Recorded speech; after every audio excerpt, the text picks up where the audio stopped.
Run a polka dot, something rock away, run a polka dot. Jane and she take nobody like she. Jane and she take nobody like she. Run a polka dot, something rock away, run a polka dot. Run a polka dot, something rock away, run a polka dot. Jane and she rocks her body with high. Jane and she rocks her body with high. Run a polka dot, something rock away, run a polka dot. Run a polka dot, something rock away, run a polka dot. Jane and she walk up in with style. Jane and she walk up in with style. Run a polka dot, something rock away, run a polka dot. Run a polka dot, something rock away, run a polka dot. Jane and the village fire run wild. Jane and the village fire run wild. Run a polka dot, something rock away, run a Jane and she take nobody like she. Jane and she take nobody like she. Run a polka dot, something rock away, run a polka dot. Run a polka dot, something rock away, run a polka dot. Jane and she take nobody like she. Jane and she take nobody like she. Run a polka dot, something rock away, run a polka dot. Run a polka dot, something rock away, run a polka dot. Jane and she rocks her body with high. Jane and she rocks her body with high. Run a polka dot, something rock away, run a polka dot. Run a polka dot, something rock away, run a polka dot. Jane and she walk up in with style. Jane and she walk up in with style. Run a polka dot, something rock away, run a polka dot. Run a polka dot, something rock away, run a polka dot. Jane and the village fire run wild. Jane and the village fire run wild. Run a polka dot, something rock away, run a polka dot. Run a polka dot, something rock away, run a polka dot. Jane and she take nobody like she. Jane and she take nobody like she. Run a polka dot, something rock away, run a polka dot.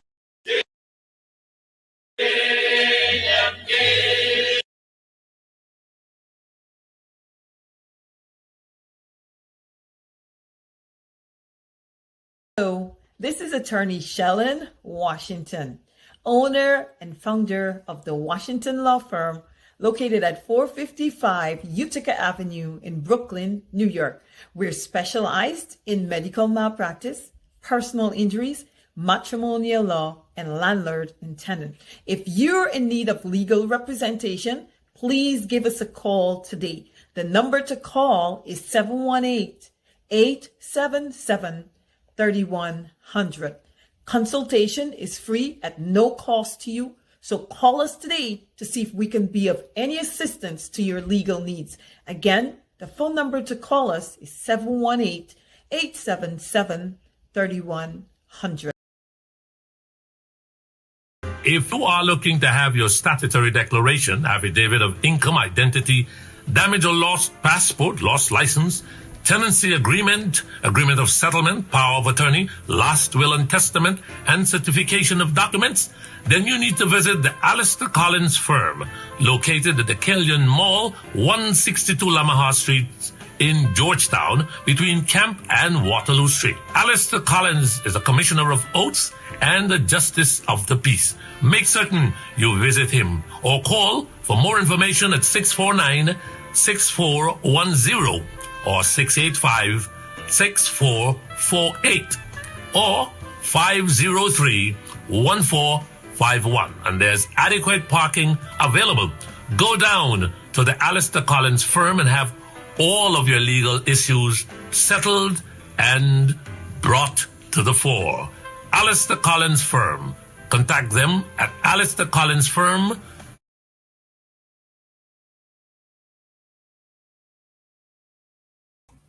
All right, hey, guess what? Good evening. It's 7 minutes after 9 o'clock in beautiful, beautiful Guyana, the capital city of Guyana, where we're broadcasting from 107.1 FM. We just say it once. That's it. We're not going to say it again. And you know why? You know why we just don't do it, right? We just ask you once, and that's it. And this is what we do. We ask you once to share the link. We're not going to ask you twice. We're not going to say it twice. We're not going to spend a half hour asking you to share the link. Neither are we going to repeat ourselves on this show by asking you to share the link. We just wouldn't do that. We ask you once, and that's it. Share the link. Like we have said before, 1 minute ago, we just asked you then. We're not going to ask you again. We just don't believe in doing that, asking you more than once to share the link. But we appreciate the fact that you do take time out to share the link. Thank you all. Good evening and welcome to Straight Up. My name is Mark Benchak. Let's get ready to rock and roll. In just about a couple minutes from now, we will be joined by Sharma Solomon, Mr. Sharma Solomon. Mr. Sharma Solomon. We will be joined by Sharma Solomon in just a couple of minutes or so. I noticed somebody's asking, not me, but they're asking Lemon to change the caption. It should be cost. But what it is, I haven't checked it. What exactly it is, tell us. But if it's something that we can just go right ahead and roll with the punches, let me know. But Charlene, you're always on top of the situation. Gosh, you guys are bright. You guys are smart people. And that's evidence that you did not attend the University of IFLOT. Well, OST, it's okay. It's okay if the C drop out, because the C drop out, it simply means that the C for currency is not in anybody's pocket in Guyana. So let's make it into a new word, Ost. Right? We got Ost of Living high in Guyana. There is no C in currency. It's dropped out. The people have nothing. They have no currency. So we'll just run with that for now, right? Good evening to all of you again. Like I said in the beginning, that we just don't ask you more than once to share the link. And I'm not going to ask you again to share the link this evening. But we appreciate the fact that you take time out to share the link. What's happening in your minds? Talk to us. I just got off a show with Dr. David Hines, and then I rushed back here to be on this show with you guys. I asked Sharma Solomon to sit in with me this evening, and then somewhere about 9:30 or so, I have to hop out, maybe for a few minutes, maybe for longer than that. But Sharma is going to take control of the show from there on. But he's going to be on. We are going to be talking for a few minutes or so. Sorry about that. I noticed somebody, Rita Savaris Seeley. That's got to be the Seeleys from Linden, or the Seeleys from, where it is, West Coast Borbies. To answer your question, though, I'm just being silly. Seeleys, right? Yeah. So is Mr. Thomas Anderson here tonight? No, he's not.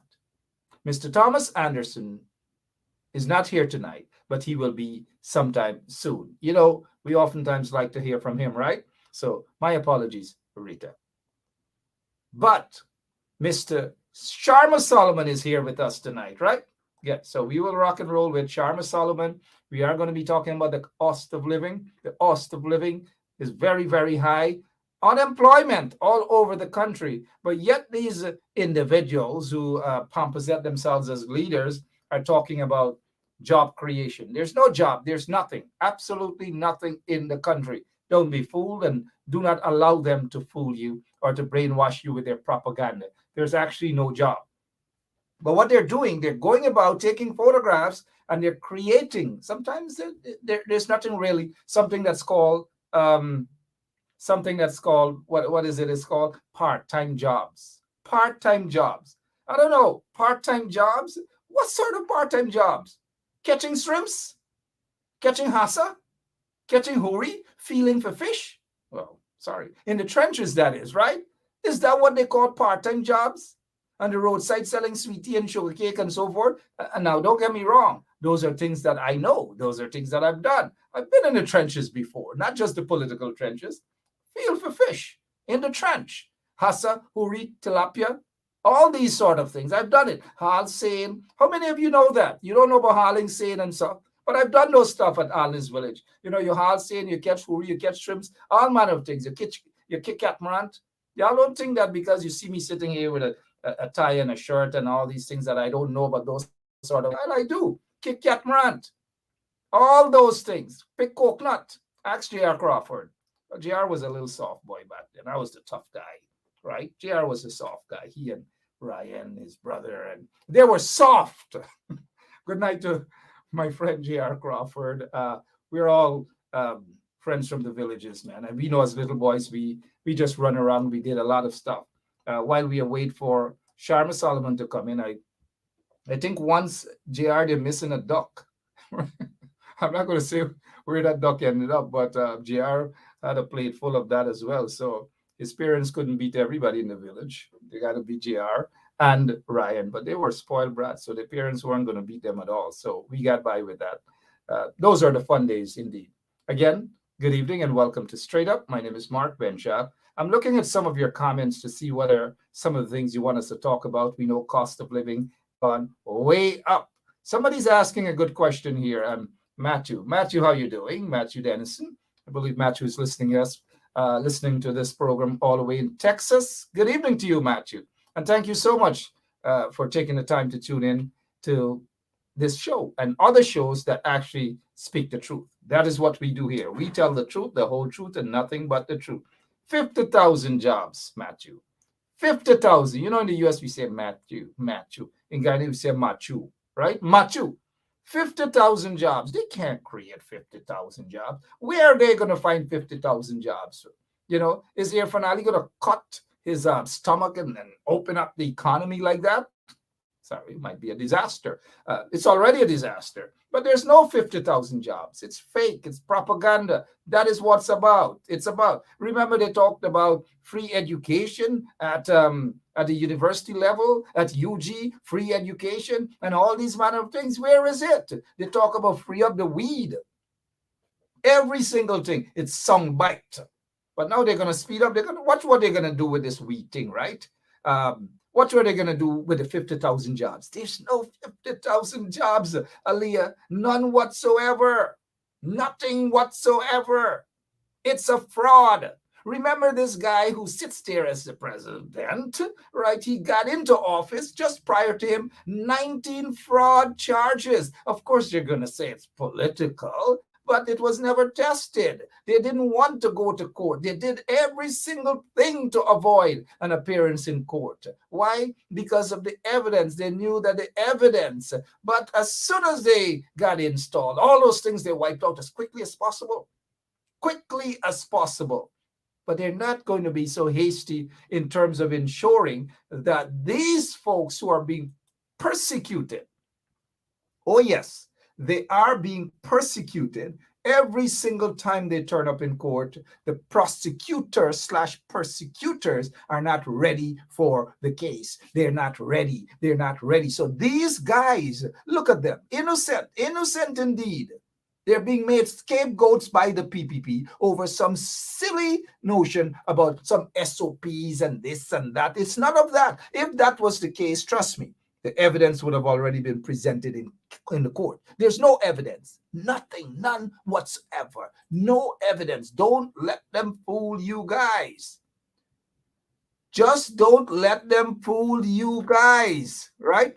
Some people are messaging me now to tell me that they're sitting there waiting on me. They're funny. They're sitting there waiting on me. I'm already on. I'm on the show. They're sitting waiting on me. That's correct. Hazel, you are correct. These folks Mr. Lowenfield, Miss Roxanne Myers, and Mr. Mingo. Over 2 years now. You know what we've got to do? There've got to be a protest, man, in front of the court. Got to be a protest in front of the court to ensure that the injustices, the persecution of these individuals is no more. It's got to stop.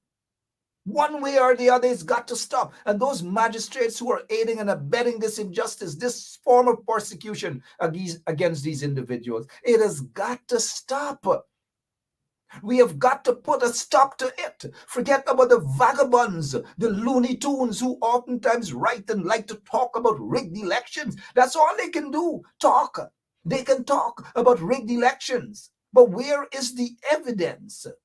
Where is the evidence that these folks did anything wrong? I want to see the evidence. Not only do I want to see the evidence, I know all of you want to see the evidence as well, that these individuals, those individuals have done something wrong. We're not seeing it. So what are we to sit by and allow these individuals to be persecuted? Look, the opposition, I need the leadership of, and mind you, I'm saying the leadership of the coalition to speak out, to say something, to ensure that this is on the front burner with these people. Enough is enough. We cannot have these people continue being persecuted by the PPP, and then we remain silent. And then when they appear in court, there's no support or nothing. We've got to stop it. These folks are being persecuted, and we've got to write and let the folks in the international community know. Some of them should know by now that there's no evidence, nothing whatsoever to prosecute these individuals. And by so, they are being persecuted by the PPP at this point in time with no evidence, none whatsoever. We have got to stand up and defend those individuals one way or the other. And the opposition, those in the coalition, they've got to speak out more about individuals like Lowenfield and Roxanne Myers and Mingo. They've got to. They can't be afraid of not wanting to speak out in support of these people. They've got to do it. So Aubrey Norton, the leader of the opposition, if you're watching, you guys got to intensify the struggle to have these persons be freed. We just can't sit back and say, oh, we can't do that. We shouldn't do that. We shouldn't allow the system to persecute those individuals. What is it? Let me see what Aliyah is saying here. Mark, we are still not getting enough from the leader and his MPs. What more y'all want? Tell me something. I know some of them watch the show here. Some of them do watch it. When they don't get into the ricketics, and some of them, and they get vexed and they go in the car and suck up the teeth and do up their hair and do some math on their calculators, it doesn't bother us. But let me get down to you, Aliyah Waldron. You say here, Mark, we are still not getting enough from the leader and his MPs. Fair enough. They should be doing more. They should be proactive. But name 2 things that you are not getting from them that you want to get. Name 2 things, Aliyah. 2 things right now. I'm sorry I'm putting you on the spot. Put 2 things. Let me see. Aliyah is saying that one rally cannot cut it out. Okay, look, here what happened. It starts somewhere. Even if it starts with a rally and they get a couple thousand people came out to the rally, it starts somewhere. You guys were asking for it to start. Now it has started, and then you're saying, without giving them a chance, you're saying that one is not enough. Of course, one is never not enough. But they just started. It was just 2 days ago or 3 days ago they had that rally. Oh, Aliyah, you seem to be an impatient person. I'm sorry to say it. Give the people another week, no, man. Yes, but I agree with you. One shot is not enough. One rally is not enough. They've got to do more. But I asked you to say, what are 2 things you want them to do that they are not doing? Now, let's go. Aliyah again, putting her on the spot. Here, Mark, they need to hire a PR specialist. No. It's not obvious by now. They're all over the place. They don't have any proper PR. That is what I agree with you. They need to get proper PR. Let me see what else. PPP is getting away with a lot of what propaganda? Come on now, Aliyah. You hurt my feelings, dear. I'll take some coffee. Wow. It's cold. So no sense I pretend that it's hot coffee. It's cold, but Aliyah has forced me into that. Hear what, Aliyah? The PPP is not getting away with propaganda. The PPP is every time they come out with a propaganda, it's being shut down. So don't run away with that. Why do you think we are on social media? Why do you think we constantly go after them? They're not getting away with the propaganda. Not from us. Maybe the coalition people should be talking more. Yes, I agree with you. Some of them are afraid to talk up. I don't know why they're afraid. They should be talking up. They should. They come out as though it's a fashion show, ting, ting, ting, ting, ting, ting, and they gone back into the hiding place, and they leave us to do all of the battle for them. All of us here on social media to do the battle for them. Sorry, but we don't allow the PPP to get away with propaganda at all. But majority of the MPs to the coalition, they need to come out, they need to work harder, and they need to ensure that they constantly and proactively go after the PPP. Do they do that? Not as often as they should. Now, let me get to Hazel. But thank you so much, Aliyah, for your time. I really appreciate it. You're such a darling. Sorry. Hi, good. Let's move on to somebody else. Hazel, how are you doing? Hazel Wendy Griffith. It's got to be from East Coast Demerara, probably somewhere between the vicinity of Vigilance and BV, the Griffiths and them. Okay, so let's see here what Hazel is saying. Mark, I didn't see Kemraj at the, oh gosh, y'all really want to hot up my head this evening, right? Kemraj doesn't go out to those things.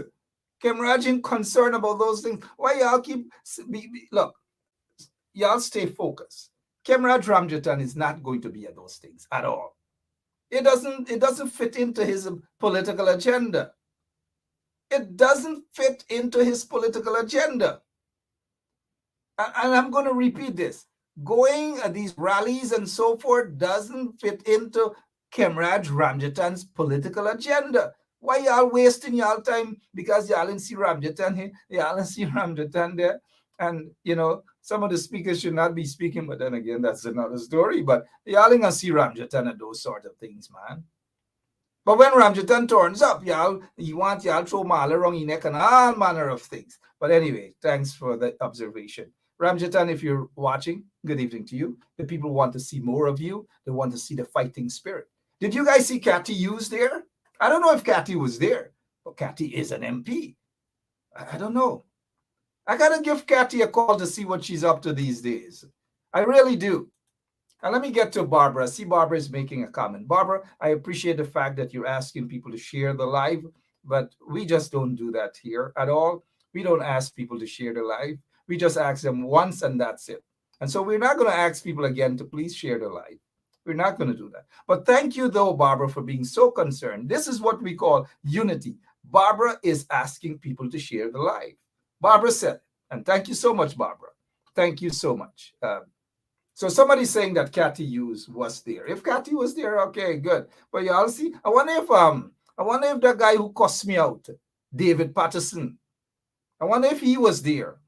David Patterson, whether he was there. We don't see David these days, you know, like David Patterson vex. Like he vex about, I don't know. Everybody's asking who was, so we're going to make this program who was here and who wasn't there. Who was here and who wasn't there. Look, who wasn't there? Forget about them. Who was there? Kudos to them, right? But Patterson bumps probably raised with Danny Carner and sulking up and these sort of things. I remember now, look, let me show you guys this.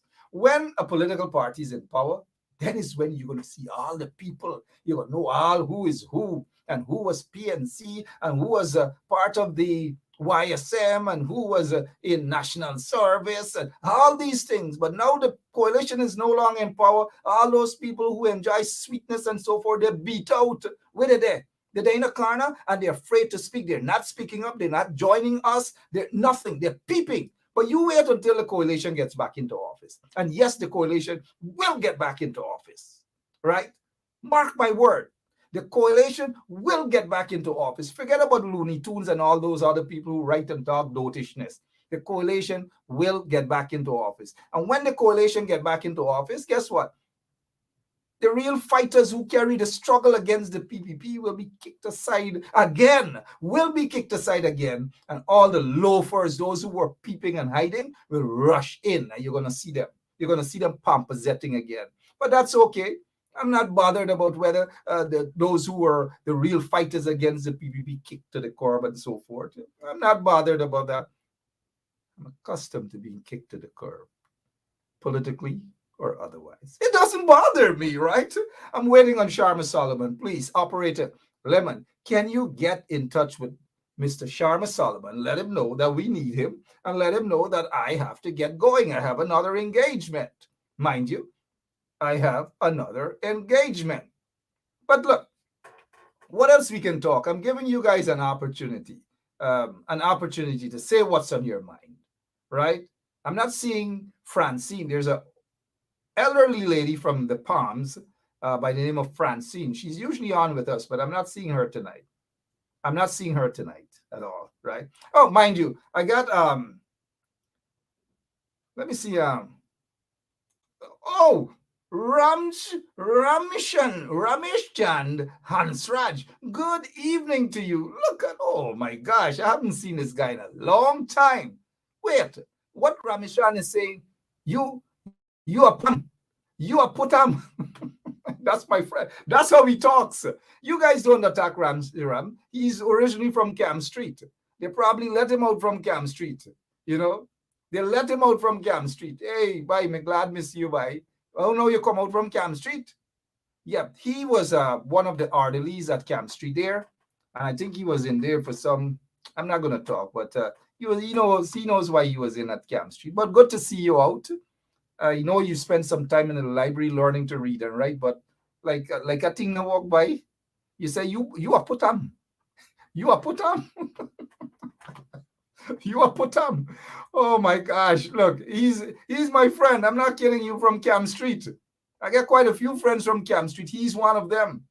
But not because he's my friend from Cam Street means that he's not going to get a national award from straight up here. He will get it right away. We're not wasting time. Boom.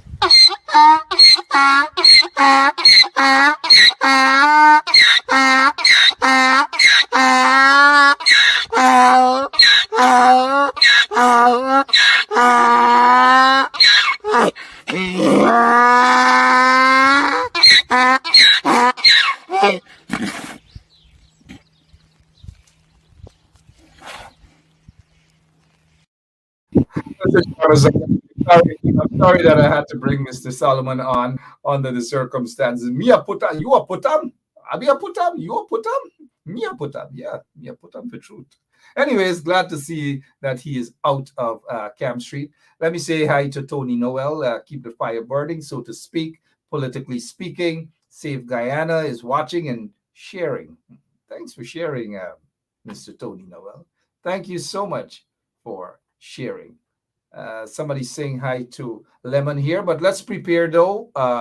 Let's prepare. I'm reading some of your comments, and let me see. Now I understand what he's saying. If you're going to put the opposition back in government, we got a lot of smart people. Chanel Wills, good evening. How are you doing? That is, look, me catch we attack quick, because boom, me know that language, me know, because that's a different language, when those of us who are actually, well, I grew up on the quarantine. I grew up that side, right? And I am sure, I am almost certain that if I were to talk to Sharma Solomon, Mr. Solomon this evening, right?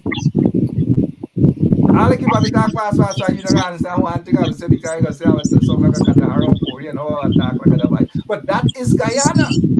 It sounds like a foreign language. So when that guy Ram Tutums or whatever his name is said that you were put down, I already knew what he was talking about. When Amigo put the coalition in arms, you were put down. Amigo put down. Mr. Solomon. Good evening to you, sir. Good evening, Mr. Benchcraft, and good evening to your audience. How are you doing, sir? Great, thank you. It's really good to see you. Same to you, sir. Same to you. In fact, you will take over in a few minutes' time. Because Migo put you here. Migo put up. How did you spend your emancipation, sir?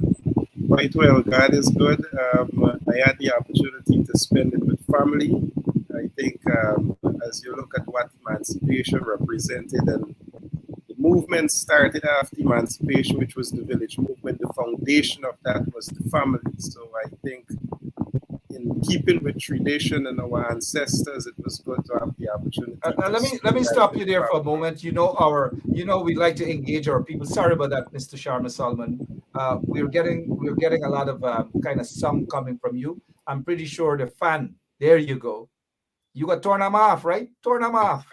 We're glad you torn them off. Continue, Mr. Solomon. Thank you so much, sir. Yes, and the opportunity was well beyond that of family, but I had the opportunity to visit family on the East Coast. I think it's good to have that sort of bonding with the foundation of where that movement began. So again, happy emancipation to all of Guyana, and indeed it was good to have that very essence of what the village movement was, family, religion, education, those sorts of things. Lots of that indeed. But what was it like? Assuming that you spent emancipation there in Linden, what was it like in Linden, sir, on August 1st? We had a few. Well, I went out quite early because I know quite few of the communities had events. I was over at Silvertown, one of the first community to get organized and originated in this community of Linden Region 10. They had a pageant, they had some football. Unfortunately, it rained, but the people in Half Mile, they too had their celebrations. Likewise, persons in Amelia's ward where I reside, I took the opportunity to spend some maybe an hour or so with some of the folks in Amelia's ward. They had the Amelia's Ward Village Day. So it was good to see that across the community, even in Kukwani, all the way up in Kukwani, notwithstanding the rain and how the weather prevailed, people still took the time to recognize 186, or in fact, if you count from 1834, 1838, some may say, 182, 186 years of being emancipated. It was good to see people having the opportunity, like I saw in Georgetown too, so many persons at the national parks. It was good to see that. I hope that beyond that, however, Mark, the lessons that we must learn, or those foundations that were built, are still good to stand on. The foundations of ensuring we use the sort of economics that allowed the enslaved Africans to, a year after being emancipated, to be able to purchase many villages and move towards that level of self-determination. I think it's important that we find those foundations that we can stand on, and not only those foundations of economics, but education and so many things. And even governance. We must remember right after emancipation, the village movement needed a local government system. So even our local government system, we must recognize that enslaved Africans were able to organize themselves so well that they are credited with some of those foundations that we can stand on today.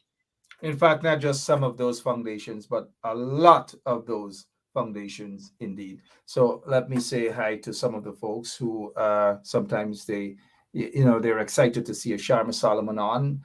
Sean Anthony Ben, good evening to you. And then we see Tony Hack here saying Assalamu alaikum. Assalamu alaikum to you. Tony, walaikum salam. I like to show off my little thing of Bismillahir Rahmanir Rahim. Everything is in the name of God, certainly. Absolutely. Thank you so much. So thank you, Tony. Tony is a regular listener, just like all the others. But let us talk about because I'll have to leave you in just about 10 minutes or so that you can carry on the show for as long as you wish, maybe 10:30. But cost of living. We know cost of living is high throughout the country. But what's the situation there in Linden and cost of living and also unemployment, sir? In Guyana, and you speak of Linden, there is absolutely no discrimination in the issue of cost of living for Guyanese across Guyana. And the situation is one where, notwithstanding the disjointed attempts by the government to piecemealishly, if there is such a word, put in place these grants, these efforts, it says exactly what the issue to address cost of living is about. It is not to holistically give people that sort of confidence that they are going to have the ease that they so desire, but however, just to play with people in a manner that takes from them their dignity of being able to say, well, this is how I will live, this is how I will feed my family, this is how I will survive. I have a permanent job, not a temporary job. I have a salary that I can take care of my family, not one that does not cater for inflation. I'm a public servant and I can allow my interest to grow as the economic conditions become tougher. You're not seeing any provisions for public servants, and public servants live in Linden too. So there is no holistic way. And I think MP Ford, Risedale Ford, asked a very, very relevant question. As the government moved towards its second drawdown on the IL fund, there is no assessment of how the first fund was spent, especially to address the issue of cost of living. So I think what you're seeing, Mark, is a situation that is getting from bad to worse. And even though we are in a position as a oil economy with all of these resources, we are unable to address in a very holistic way the issue of cost of living.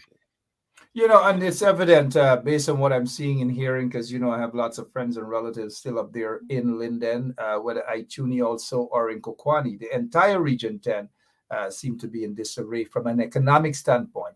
And there's nothing that the PPP is doing. No policy or policies are in place to address the issues of that. In the beginning, we heard of some, the regime is going to give out contracts and we're all going to live happy together.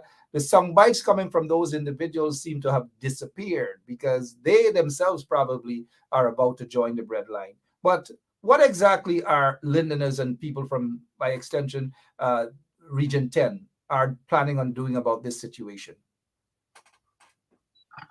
Well, I think and let me commend, before you ask about that, the sort of resistance in opposition that we are seeing, whether it's from political, whether it's from individual, whether it's from commentary, from programs such as these.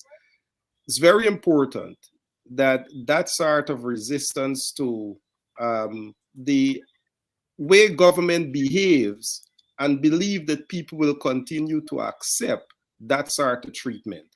And it must be something that is spoken about.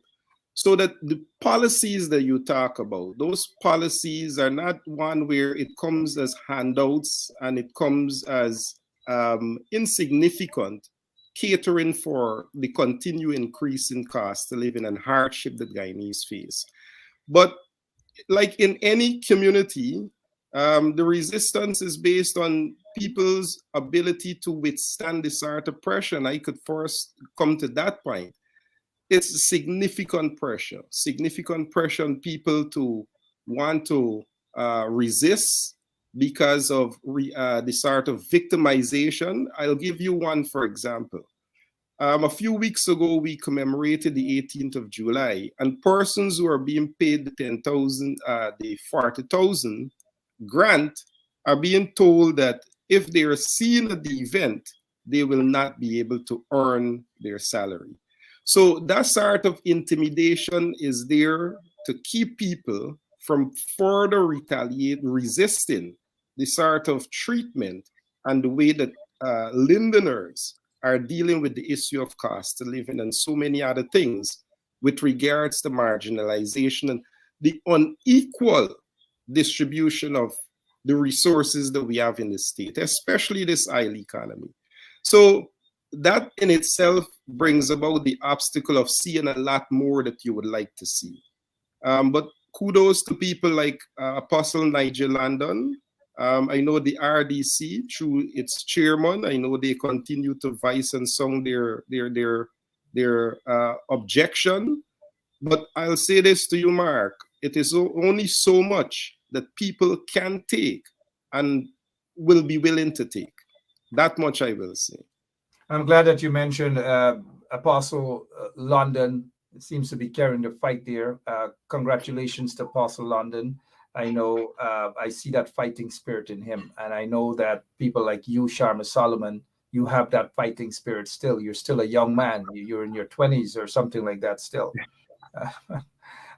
Thank you for all that you guys are doing out there. Let me see here. Let me get this light fixed, man. Yeah, thank you so much. Mr. Solomon is going to get his light fixed, and then we'll just hand the show over to him. But how are you guys doing? Let me just quickly say hi to the folks out in the UK. They complain that they don't get recognized. Of course, we recognize them on this show. Titus and the crew. Hey, how are you guys doing? All those folks who came out and invited me places, most of which I couldn't attend. And the next time around that I'm in the UK, I promise you guys, all of you, that you'll see more of me. But good evening. Well, it's morning there in the UK. Good morning to all of you guys. We see that Mr. Sharma Solomon is back. Let me prepare to hand the show over to Mr. Solomon, who I'm sure would want to talk about the visit. Well, not really visit, the fact that those guys in the PPP regime were summoned to Washington. They were called and say, hey, you got to head to Washington right now. So those are the folks who were summoned to Washington. Mr. Solomon will take it over, and he gets to talk about. I'm not getting your volume, Mr. Solomon. You and I, certainly there were summoned, Mark. You and okay, I worked. You and I worked the rungs. Before you're foreign. Look, I'm a criminal justice guy. I studied criminal justice. I understand that process.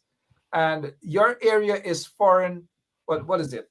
Foreign service. National relations. International relations. This is your area. Foreign policy, yes. Take it away, Mr. Sharma Solomon. And thank you so much. And to all of our listeners, God bless you. If you don't see me back this evening, definitely you'll see me tomorrow. But Mr. Solomon, take it over, sir. Thank you. Well, I know you'll go, but I want to still let the audience know that Mark and I, we work the rungs of ensuring that we interacted in the past with the U.S. State Department on bringing issues of extrajudicial killings and marginalization of communities that in particular we suffered in Region 10 and what was happening early on in Guyana by the government then. And I can say that the inner workings of how things are done, notwithstanding the PPP's heavy lobbying in Washington these days, and we saw that early on with the 2020 elections, and we heard it through the admittance of the now Vice President of paying $36 million for companies such as Mercury and others to lobby to get a clean image. Notwithstanding that, the workings of the American government works in the American government and the people of America's interests, period. And what you saw last week, it wasn't a cordial request so that persons can masquerade the sort of outcomes that we saw. And we'll come to the missteps of the outcomes, because there were two means by which the government had to be corrected on trying to mislead the Guyanese nation and the world at large on what that summoned meeting was about. And what you actually saw is the American government, excuse me, through the Biden's foreign doctrine and Biden foreign policy, is saying that democracy, even though there is a contest for the 2020 elections, is more than free and fair elections. It is about good governance. And I spoke about this several times on this show with Mark. And what you see in Guyana today is the absence of good governance. It is the absence of ensuring the institutions that provides for checks and balance, those institutions, including the parliament, including the constitutional obligation of the president to engage the opposition, for example, those checks and balance, whether it's the committees, for example, the Natural Resource Fund and how that was established in a very unilateral way of not engaging even a member of the opposition that was considered or someone that was placed to be considered. So that sort of behavior, that sort of attitude that is being projected by a nation that is expected to surpass over the past 50 years after independence, the sort of economic independence that we are set to have, the sort of exponential growth based on our oil resources, the sort of geopolitical strategic importance that we now have, not only in this part of the world, but the world at large, have now made Guyana something to have a deeper view for the Americans. So that facade of saying we were there to advance economic interests, the Americans always will have their economic. In fact, with Exxon and other American interests, America is in fact our biggest trading partner, to the extent that they are the biggest foreign direct investor. So the economics of America is already clear, very clear, to work in its interest, especially as it relates to the carbohydrate, the carbons of fossil fuel and oil and petroleum. That is already in place. So there is no need for us to get excited over an MOU of what is already established, that America's economic interest is secure in Guyana at the moment. Exxon is enough to say that, and so many other investments to come. So that meeting that we saw was a summoning of the government of Guyana to say to them, listen, according to the Biden's doctrine on foreign policy and foreign related matters, and every single official from the vice president to congressional persons who met with the government clearly highlighted, including the Secretary of State, Anthony Blinken, who mentioned clearly there is need for involvement of all Guyanese in the distribution and sharing of the resources. Now, this government continues to portray a role of one Guyana, and there is the inclusion of all. If that was so, I don't believe those very top officials, in a very unified, unison manner, will continue to repeat that which is being breached on what should be a democratic society, which is good governance, the involvement of others so that we can have the issue of checks and balance. But nevertheless, I think because of those two corrections that the government of Guyana shamelessly saying they met with the Black Caucus, the Congressional Black Caucus, which was not true, and had to withdraw. That is such an international relation embarrassment to even try to portray, and then to have the president chastise a sitting senator, one of the most influential in the Congressional Black Caucus, in a very misleading way of how he communicated and related with the office of Senator Hakeem Jeffries. I think it's important for us to realize those two matters highlighted that that meeting was not as friendly and cordial in terms of what the government portrayed as it was expected to be on behalf of the American government. So this is not easy times for us in Guyana at the level of foreign relations.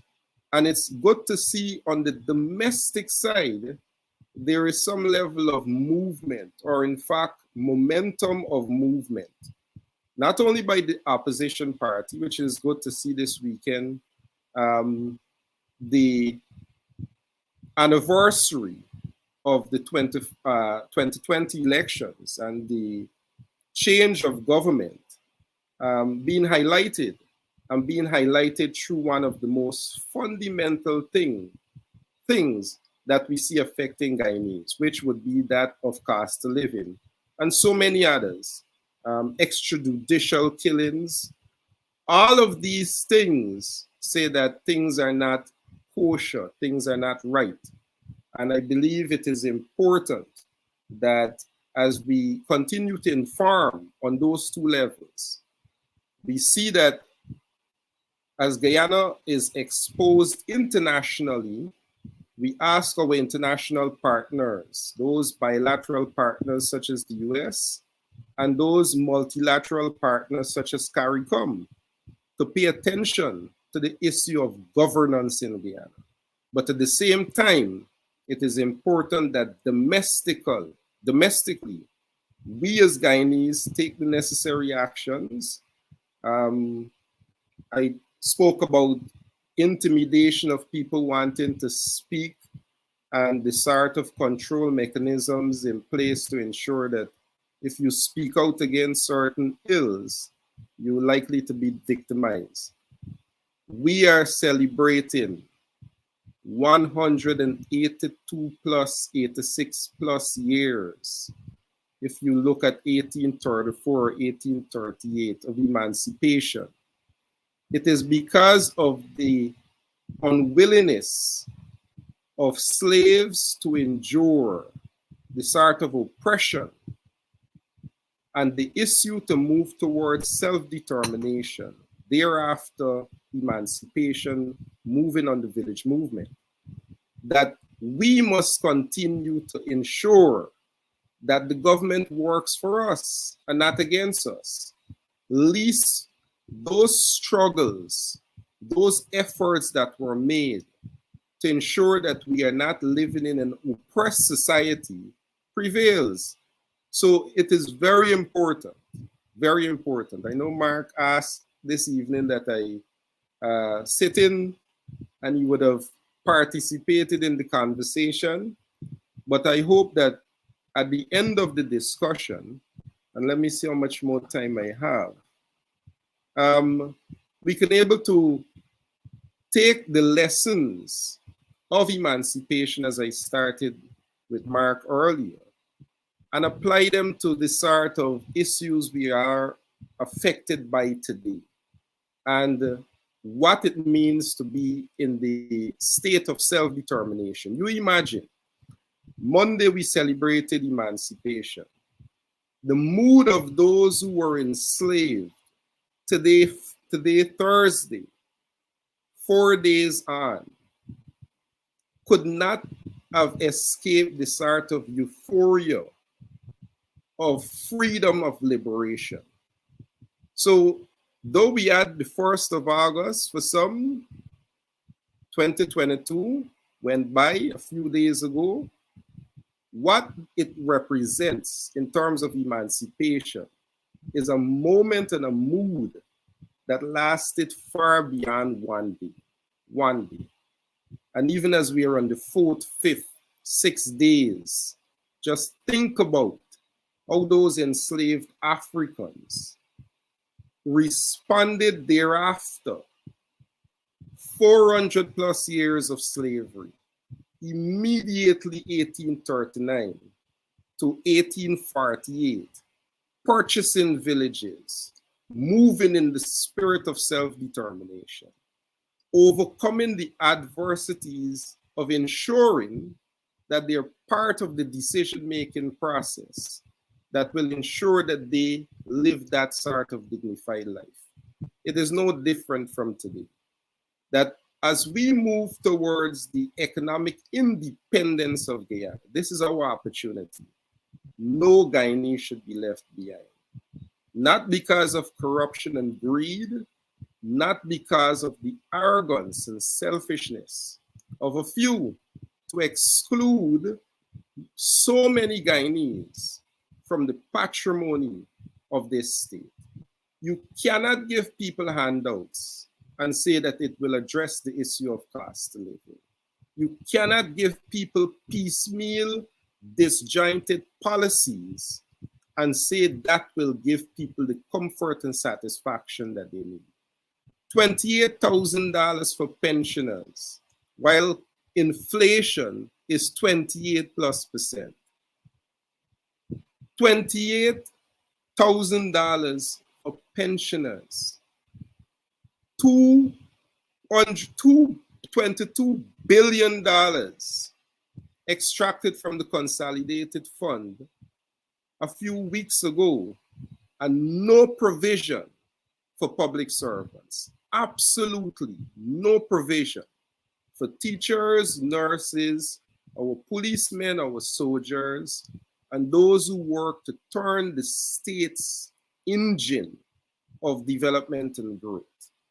Absolutely no provision, while inflation and cost of living is skyrocketing. So you may have your cash grant for your students and your children, and I can say to you that your purchasing power continues to reduce. So tomorrow you spend that money, and the next day you have to get more money because what you want to buy is beyond your ability to spend. And that is really what is really affecting Guyanese.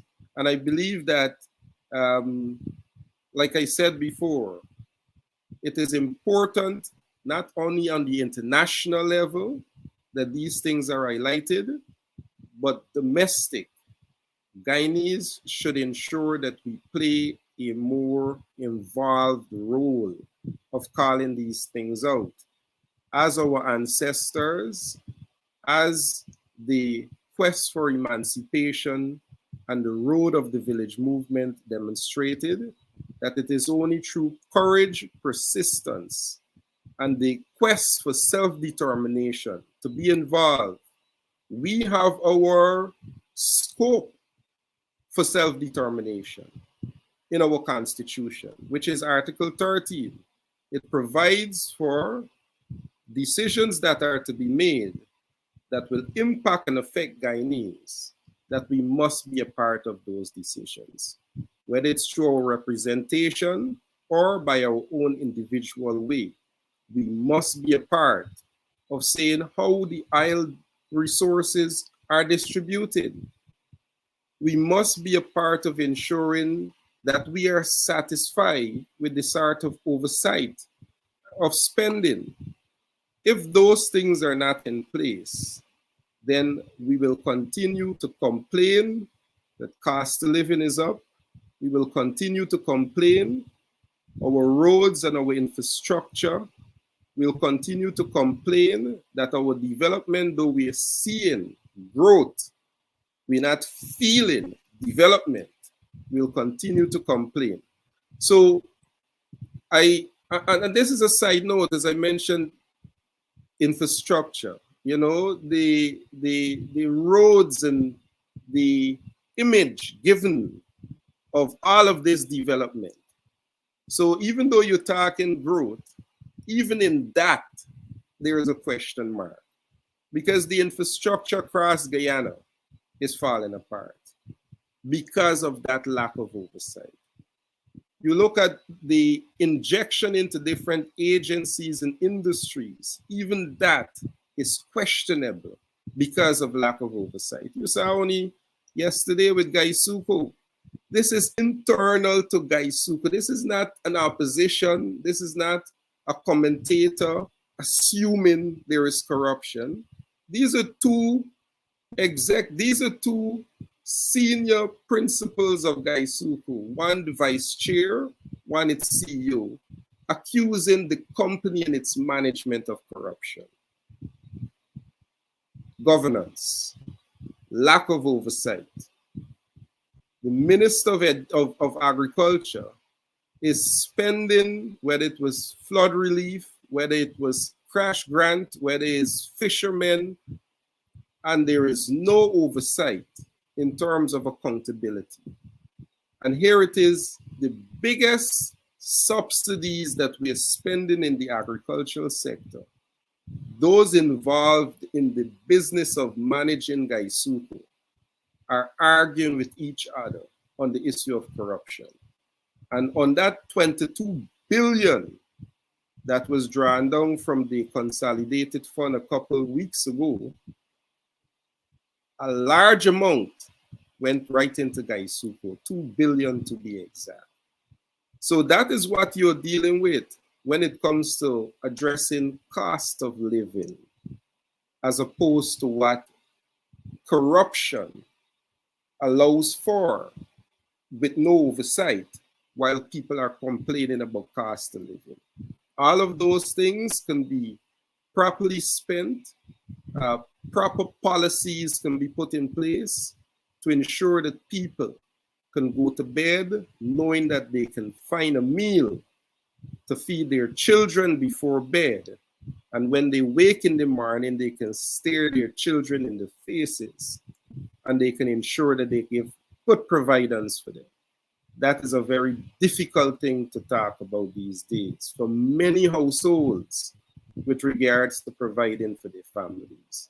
So not unless we are prepared to challenge our conditions, challenge the sort of policies that we see coming out of this government, I can only say to you Guyanese, the issue of cost of living, the conditions that we exist in at the moment is going to remain with us. And though there's pressure on the international level, as we saw last week with the US State Department literally calling the government of Guyana to say to them, and in a very unified way, all those officials from the Secretary of State to the Vice President is saying that there is need for more inclusion in relation to the distribution of resources in our country. So we have to also be able to make that call. Or I can say to you, you see how the distribution of resources are going. Let me take this time to say thanks to Mark for allowing me the chance to express our emancipation views. I think it's very important that that moment is not lost upon us of what our enslaved ancestors endured, one, but two, what they were able to overcome immediately after being emancipated to start a very important movement, that which is the village movement.